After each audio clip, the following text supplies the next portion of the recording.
Hi everyone, and welcome to the channel for the latest update on St. Bees, my Engage micro layout set in West Cumbria. In this video I complete the platforms using a novel technique I picked up a little while ago and make a start on the scenics.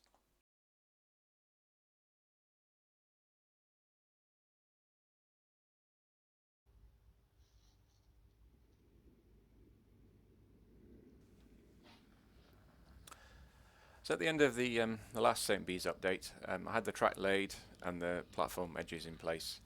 I then spent quite a long time checking out that all the trains that I wanted to run the layout wouldn't foul the platform edges, as there is a slight curve that I've introduced in there which I thought might cause issues.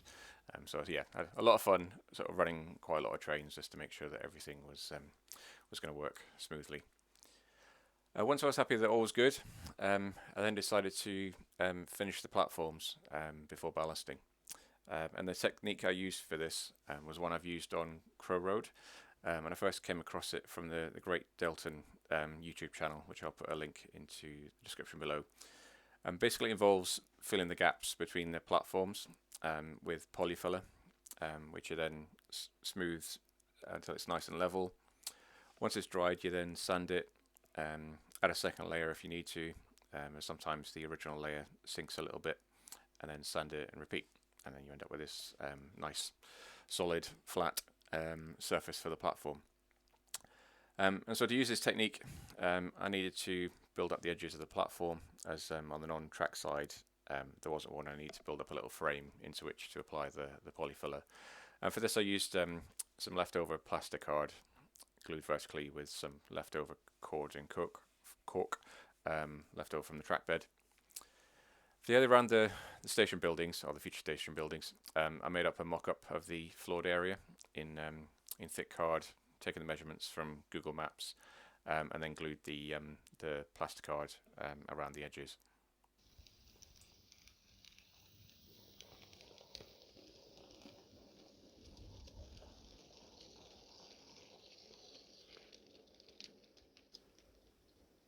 And the polyfill was then applied using an old wallpaper scraper that I had. And the first layer worked quite well for the most part, but it had sunk in a few places, so I needed a second layer, and this was the end result. It worked fine for most of the platform, but there were the area sort of around the signal box and between the signal box and the waiting room, it didn't set properly, and it was really crumbly. Not sure why. I did change polyfiller tubs between layers, which might be the cause. It was also quite cold, and it did take quite a long time to dry.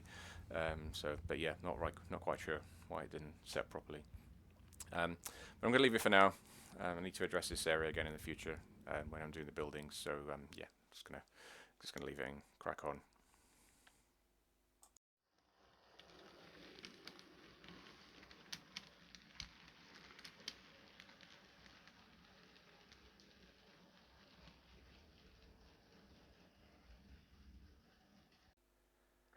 To paint the surface, I started with a layer of grey acrylic paint that I mixed myself. It was a little too dark than I wanted. I was comparing it to this old photo to try and get the shade right.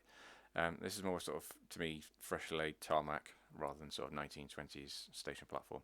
And so to lighten it, I applied some white weathering powder, followed by some smoke weathering powder, and this was the final result, which I'm quite pleased with. It's not a bad match for the photo. It's kind of the nice shades. I obviously don't know what colour it would be. It might have been maybe a bit more of a sort of earthy brown rather than the sort of grey I've got, but I'm happy with the end result I've got. And sort of together with the old Green Farish buildings, it's not a bad match for the actual scene. So I'm just using these at the moment for to kind of replicate the actual buildings. When I get round to it, I will be scratch building the buildings. But yeah, they kind of give an idea of what a feel for what the end result might look like.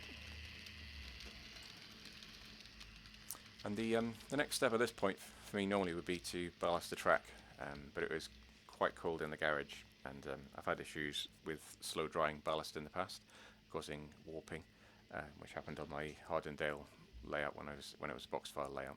And so I decided to do something else. Along the edge of the platform at the west side, there's a metal fence, So I used a ratio GWR fence kit to replicate that. In a few places it was refusing to stand up straight, so I've used a few little bits of bush to help support it for now. And after that, it was still too cold, so I've started on the bank beside the west platform. I built this up using foam, which is left over from some stock storage boxes that I've had.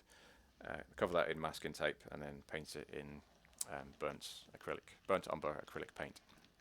So I find this quite a cheap and easy way to build up scenery. Used it quite a lot in the past. It's not very messy either, so yeah, I recommend it. And yeah, that's pretty much where I'm up to for now. So hopefully next time it'll be a bit warmer and I can crack on with the ballasting. And I'm quite looking forward to trying that, which is a bit unusual for somebody to say, because ballasting is normally quite a pain in the backside task. But I'm going to try out a new technique to try and get a sort of closer match to the finer ballast that you see in this photo that I keep going back to, which I'm going to try. So I hope you all enjoyed this latest update on St. Bees. If you did, please leave a like. Let me know what you think in the comment section below, and I'll see you all next time.